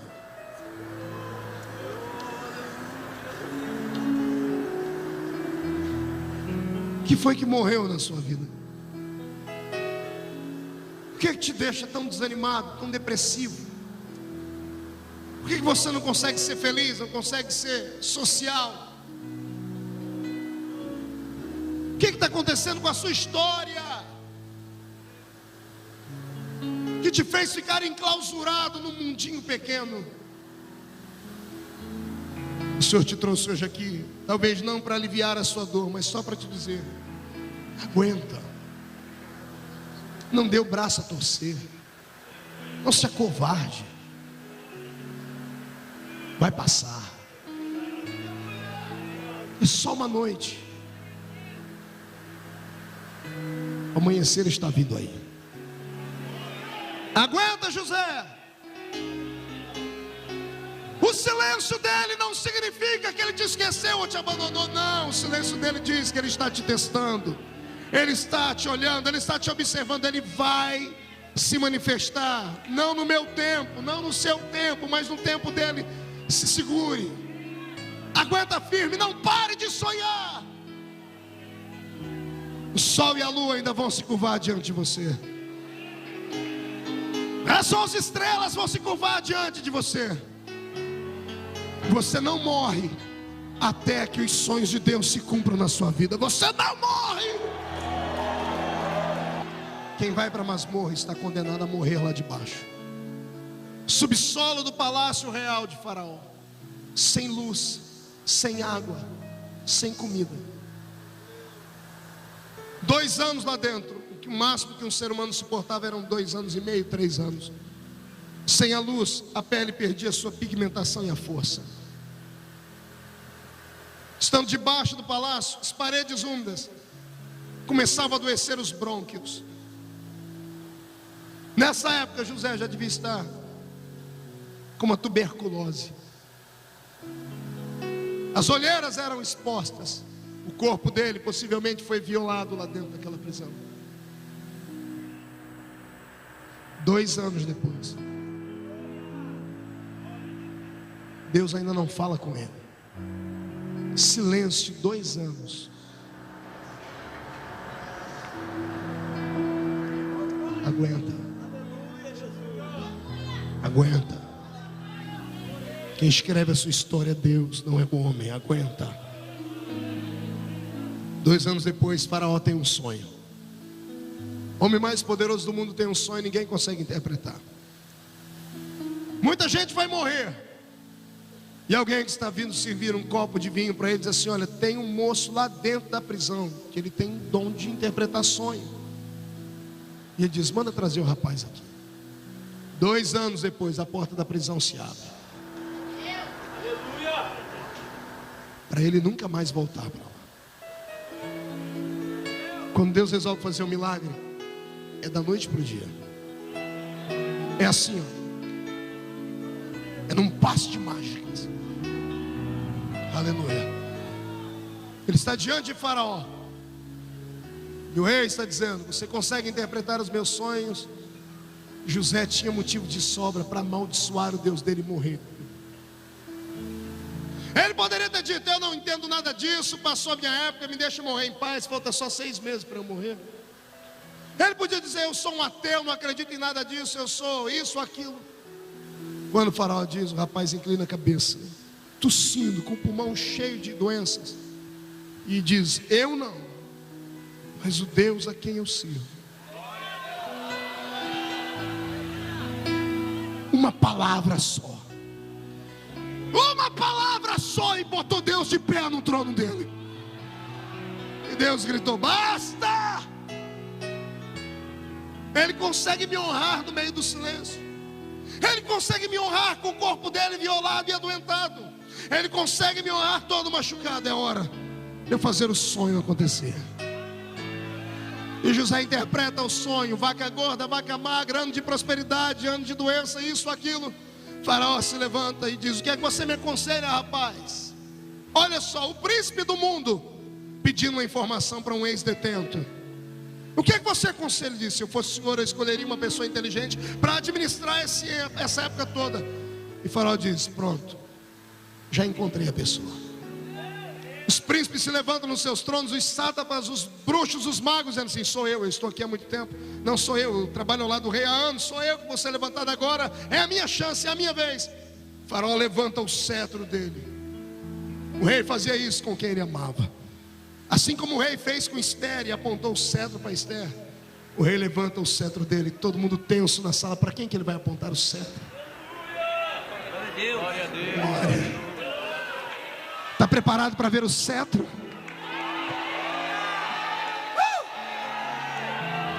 Faraó pega o cetro e aponta para o ex-detento e diz: não há homem como você na terra. E ele ainda se explica: não há homem como você em quem habite o Espírito do Deus Altíssimo. Você vai governar o Egito ao meu lado. Todos estão passos, mas ninguém interpela o rei. Quando o rei diz, está dito. Quando o rei assina o tratado, está assinado. Quando ele escolhe, está escolhido. O rei manda dizer que ele já escolheu alguém nessa terra. Já escolheu alguém aqui em Nova Iguaçu. Já escolheu alguém no estado do Rio de Janeiro. Eu não estou pregando mais para detentos. Estou sim, pregando para gente que acordou hoje de manhãzinha numa prisão fétida, imunda, com roupas sujas e com nome escrito nos livros de derrota da história. Mas hoje à noite você não volta para a prisão. Se prepare para dormir no palácio hoje à noite. Se prepare para dormir no palácio. Enquanto o velho sermão, diga para ele: solte o cinto, agora é hora de voar. Vai, dê um grito de glória aí dentro, deixa-me ouvir.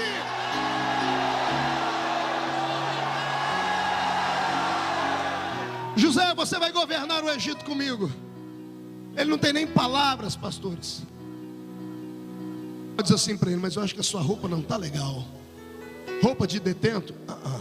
Faraó só bate as mãos. Eu quero os estilistas do reino. E entra o Armani da época, entra o Yves Saint Laurent da época, e olha para ele e diz assim: você fica bem num tom vermelho, num tom azul, num tom branco, e as roupas estão sendo feitas. O cheiro dele não era bom. O faraó diz: você vai tomar banho hoje de especiarias do Egito. Uma jacuzzi com águas quentes e fervendo, cheio de tempero de coisa bela. Só príncipe tomava banho naquilo. Lá vai José, 2 anos sem tomar banho direito, dentro de uma jacuzzi. Ele está tomando banho, lá de cima Deus está olhando e soprando no ouvido dele: sou fiel ou não sou? Sou fiel ou não sou? Está cansado, José? Amanhã você tem que administrar um reino. Vai para o seu quarto, levem ele para o camarim dele. Ei, glória. Pense numa cama. Cama de rei, cama de governador, gigante, grande, véus caindo por cima, melhor tecido do Egito, travesseiros com penas de gansos, seda pura. E lá vai o corpo esquelético de um ex-detento, deitando naquela cama, e as lágrimas descendo, e o Senhor trazendo a memória dele o sol e a lua e 11 estrelas.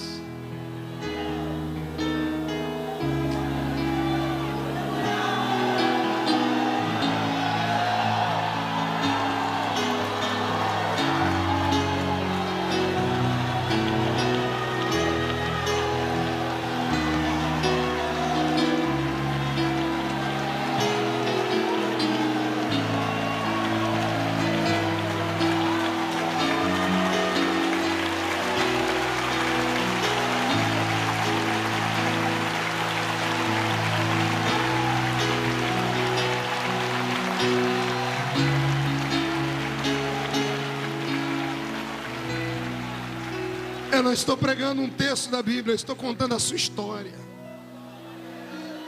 É isso que Deus vai fazer com você depois de hoje. Porque Ele fez comigo isso. Ele fez comigo.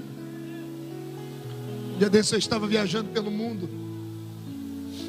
Estava num hotel muito chique, muito belo. Sentei naquela cama, olhei para tudo ao meu redor. E o Senhor disse para mim: e aí? Lembra da Vila Tatu? Lembra da cama grande com 10 pessoas em cima dela? Sou fiel ou não sou? Está preparado, José? Hoje é a sua noite. Hoje é a sua noite. Eu não sei o que o diabo disse, mas o meu Deus mandou dizer assim, ó: risca tudo que o diabo falou e se prepare para ouvir Deus cumprir tudo o que Ele prometeu que ia acontecer.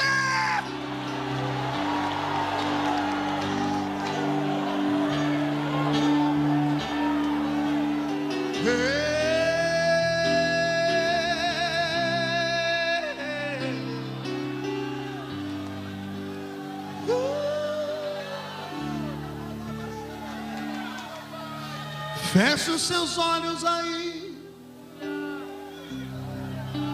Pegue na mão do seu irmão. Os céus já vai se abrir. Receberás uma nova unção. O tempo de chorar passou. O tempo de cantar chegou. Pra prisão não volta mais. O palácio te espera. Se acredita, comece a adorar. Porque a porta do palácio, meu Deus, vai escancarar.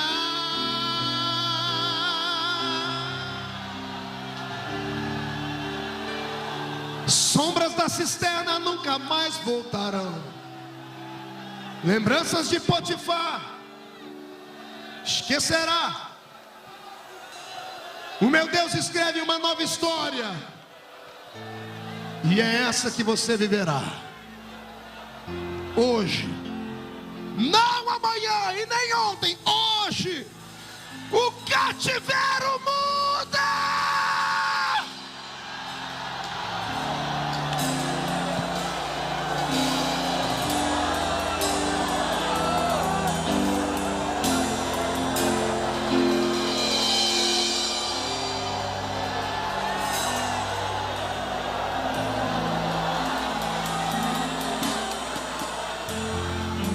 Enche esse lugar de incenso agora.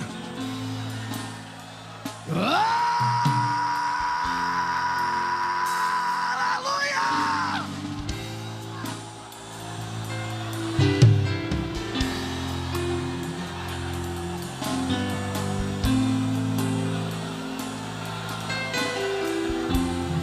Pegue na mão do seu irmão e olhe para mim. Dias depois, José está administrando o reino. Os irmãos vêm falar com ele. Ele cria a história do copo de ouro. Fique com seu irmão mais novo escondido e faz a família inteira vir falar com ele. Ele está sentado no trono. E dias depois ele vê o pai e a mãe, os irmãos curvados diante dele. A emoção invade o peito de José. Ele pede um minuto e vai atrás do palácio, ou atrás da sala, encosta na parede, olha para o céu e diz: tu és fiel. O sol, a lua e 11 estrelas diante dele. E Deus dizendo: e aí, José, sou fiel ou não sou?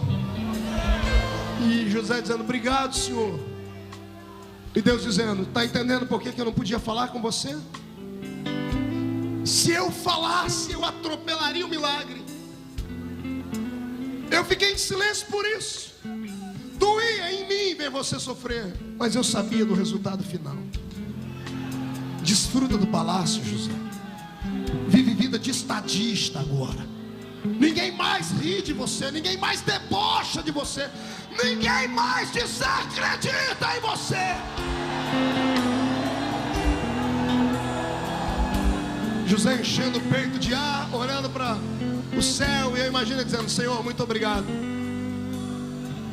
Me dá licença agora, Senhor, porque eu tenho que administrar o mundo.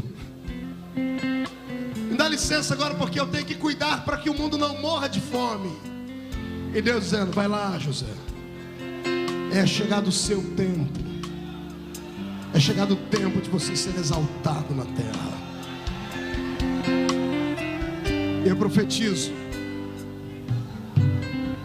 que este é o tempo da sua história.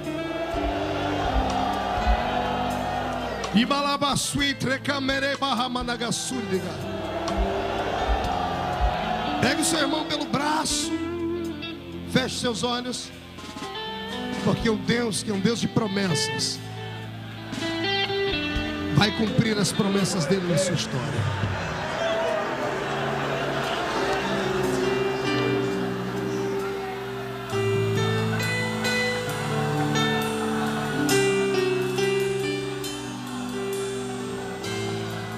Eu pedi para que eles se tocassem, pegassem um nos braços dos outros, porque a Bíblia diz que quando um não pode caminhar, o outro pode ajudá-lo. A Bíblia diz, Senhor, que quando estamos em mais de um, fica mais difícil ser quebrado o elo. Transforme cada crente num condutor de fé agora. Eu quero que a autoridade, a glória que está em um comece a reverberar sobre os demais. Onde houver alguém aqui que tem um sonho, meu Pai, faz esse sonho acontecer e faz ele ser uma realidade, Senhor.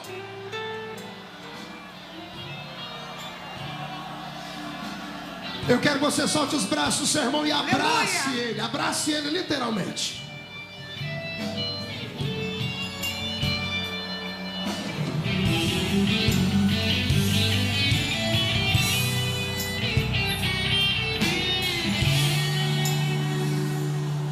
Deus conhece o coração de um homem sonhador, porque Deus sonhou comigo, eu sou mais que vencedor. Deus conhece sempre quando sonho serve seu. Meu irmão, seus sonhos não são sonhos, são projetos de... Profetize sobre o seu irmão, profetize sobre ele. Eu quis roubar sua vontade de sonhar. Eu quero ouvir você adorar. Te feriu, caluniou, na sua vida quis tocar. mas a glória é que Deus, Escute aí, um Deus que é sonhador, que exalta o homem quando sonha os projetos do Senhor. Escute aí, ouse sonhar, você nunca irá além dos sonhos. Ouse viver sonhos que Deus sonhou. Ouse sonhar, José sonhou, ganhou vitórias. Ouse vencer sonhos que Deus sonhou pra você.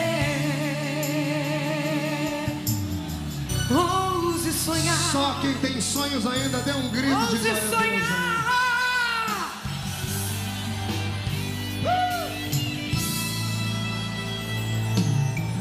Deus conhece o coração, Ele conhece. de um homem sonhador, porque Deus sonhou comigo, eu sou mais que vencedor. Aleluia.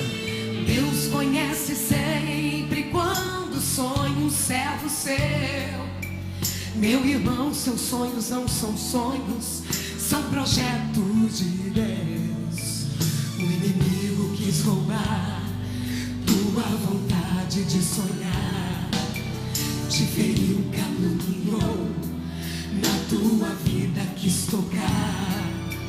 Mas a glória é que temos um Deus que é sonhador, que exalta o homem quando sonha os os projetos do Senhor.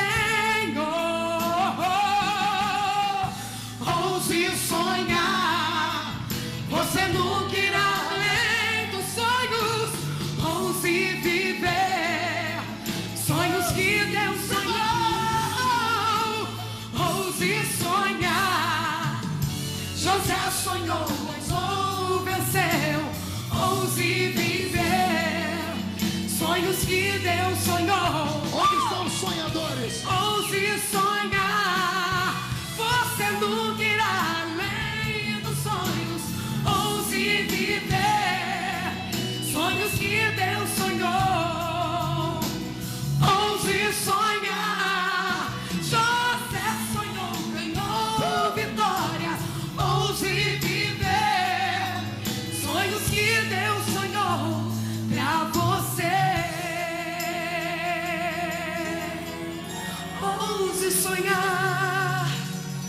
Meu Deus. Quem pode aplaudir a Jesus, faça.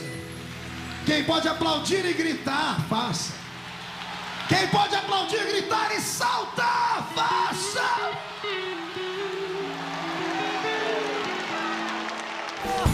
Ouse sonhar, você nunca irá além dos sonhos. Ouse viver sonhos que Deus sonhou. Ouse sonhar, José sonhou, ousou, venceu. Ouse viver sonhos que Deus sonhou. Ouse sonhar, você nunca irá além dos sonhos. Ouse viver sonhos que Deus sonhou. Ouse sonhar, José sonhou, ganhou vitórias. Ouse viver.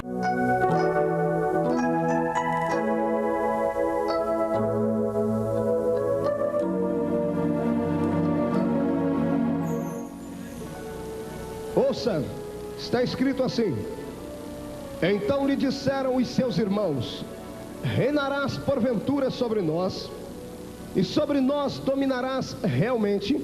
E com isso, tanto mais o odiavam, por causa dos seus sonhos e de suas palavras.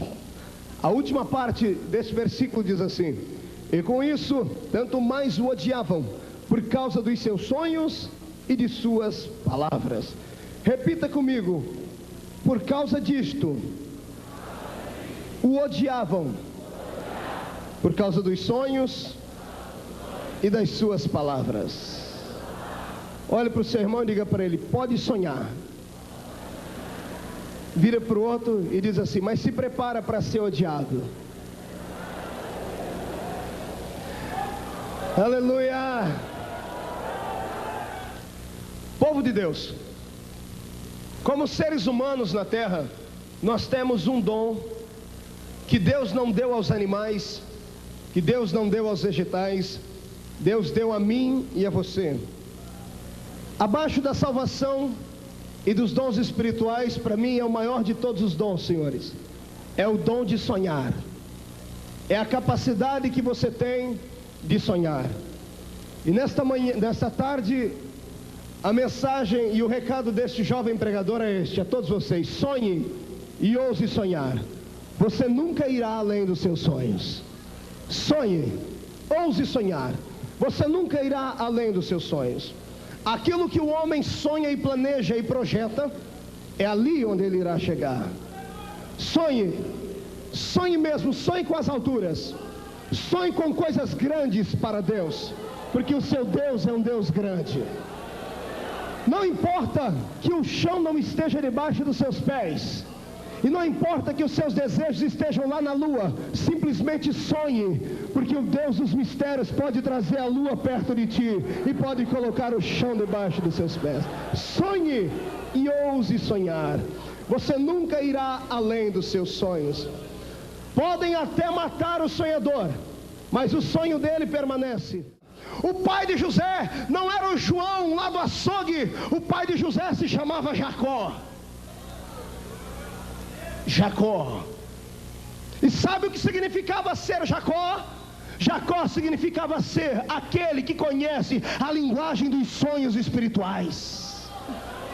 Foi esse Jacó que um dia, fugindo do irmão dele, deitou no meio do deserto, colocou uma pedra na cabeça, e quando abriu o olho para o céu, viu a escada do céu descida, e os anjos que subiam e desciam, e a glória do Senhor era manifesta, e o Deus eterno se revela a ele, e ele diz: este não é outro lugar, senão a porta dos céus.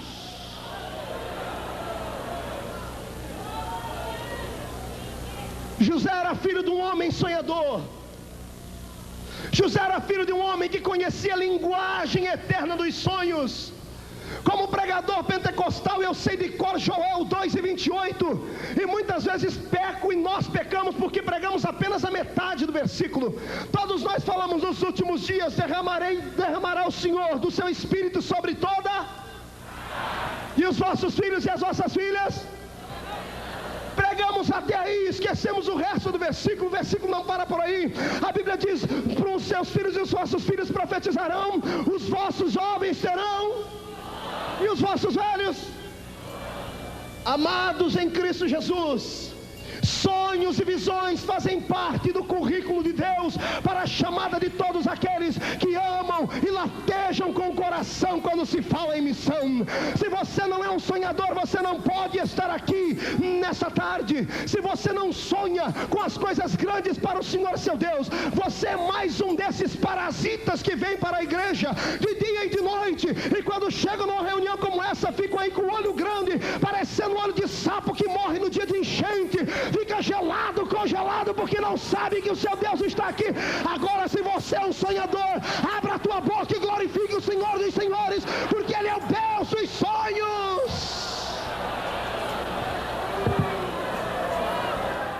Você entrar no palácio, levanta as duas mãos para o céu, deita as suas mãos nos ombros de quem está do seu lado, coloca a mão no ombro do seu irmão agora e chora com ele. Diga para ele: sonhe e ouse sonhar. Ouse sonhar, você nunca irá além dos sonhos. Ouse viver sonhos que Deus sonhou. Ouse sonhar, José sonhou, ganhou vitórias. Ouse vencer sonhos que Deus sonhou pra você.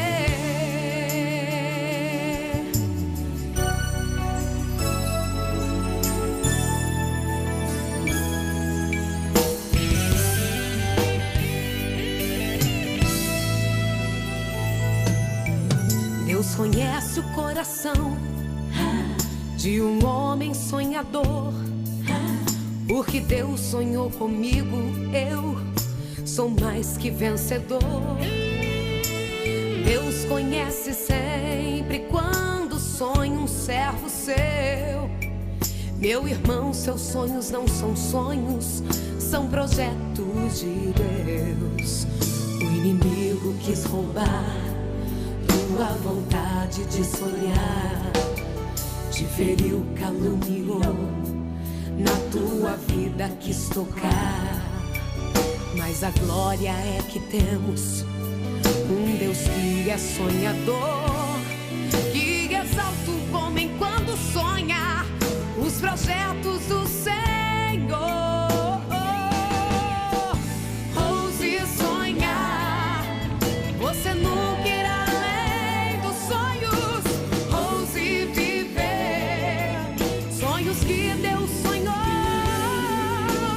Ouse sonhar, José sonhou, ousou, venceu. Ouse. Olha pro seu irmão, vê se ele ainda tá com cara de presidiário.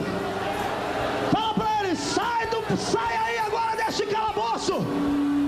Levanta a mão esquerda. Na mão esquerda está a chave que abre o calabouço. Fecha a mão, dá um grito: já saí. Na mão direita, chacoalha a chave do palácio. Abre a porta do palácio e entra. Sonhos que Deus sonhou pra você.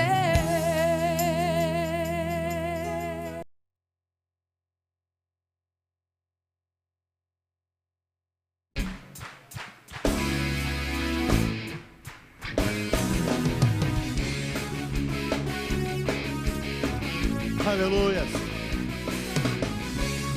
Nosso prazer é louvar e glorificar o Senhor 24 horas por dia. Tudo quanto tem fôlego, louva, Senhor. Tudo quanto tem fôlego, louva, Senhor. Tudo quanto tem fôlego. Tudo quanto tem fôlego, louva, Senhor. Louvai. Louvai ao Senhor, porque Ele é bom. E eterna é a sua misericórdia, porque Ele me conhece muito bem. Para a andorinha deu ninho, para a minha vida teus altares, aos lírios vestiste muito bem. Aleluia. Todos os seres te louvam, ó Senhor. O vento sussurra o teu poder. Enquanto o fôlego houver em mim, vou te louvar sim, Senhor. Tudo quanto tem fôlego. Tudo quanto tem fôlego, louva, Senhor. Meu Deus, Tudo quanto tem fôlego, em todo tempo louva, nós te Senhor. louvaremos, não importa as circunstâncias. Tudo quanto tem fôlego, louva, Senhor. Declare bem forte, louvai. Louvai ao Senhor, Porque Ele é bom. porque Ele é bom. E eterna é a sua Sua misericórdia, porque Ele me conhece muito bem. Para a andorinha deu ninho, para a minha vida teus altares, aos lírios vestiste muito bem. Todos os seres te louvam ao Senhor. Todos os seres te louvam, ó Senhor. O vento sussurra o teu poder. Enquanto o fôlego houver em mim, vou te louvar sim, Senhor. Declare isso, todos os seres te louvam. Todos os seres te louvam, ó Senhor. O vento sussurra o teu poder. Sussurra o teu poder. Enquanto o fôlego houver em mim, vou te louvar sim, Senhor. Houver em mim, vou te louvar sim, Senhor.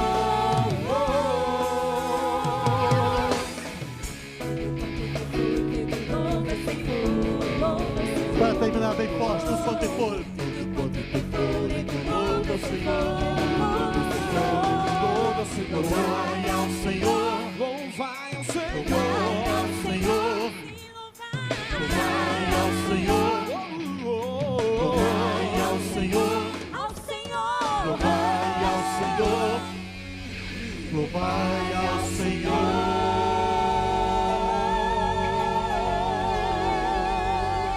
Aplauda ao Senhor, glorifique ao Senhor.